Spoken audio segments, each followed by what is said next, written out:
హరే కృష్ణ 24 కేశవనామాలలో చివరి నామము ఓం కృష్ణాయ నమః. స్వామి ఇక్కడ గద, పద్మం, చక్రం, శంఖంతో విరాజమానుడై ఉన్నాడు.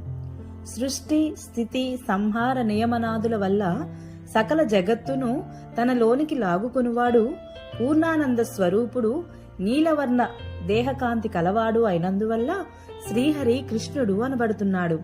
ఈ కృష్ణుడు గాయత్రిలోని యాత్ అన్న అక్షరానికి, పృథివీ తత్వానికి, కృష్ణపక్షంలో మెడ మీద ధరించే నామానికి, త్రాగే నీటికి, దైహిక కర్మకు నియామకుడుగా చెప్పబడుతున్నాడు. హరే కృష్ణ. ఈ రోజుతో మనకు 24 కేశవనామాల యొక్క వివరణ పూర్తయింది. రేపు మనము మరొక కొత్త అంశంతో కలుసుకుందాము. ఈ వీడియో మీకు నచ్చినట్లయితే please subscribe my channel, like, share, comment please. Thank you.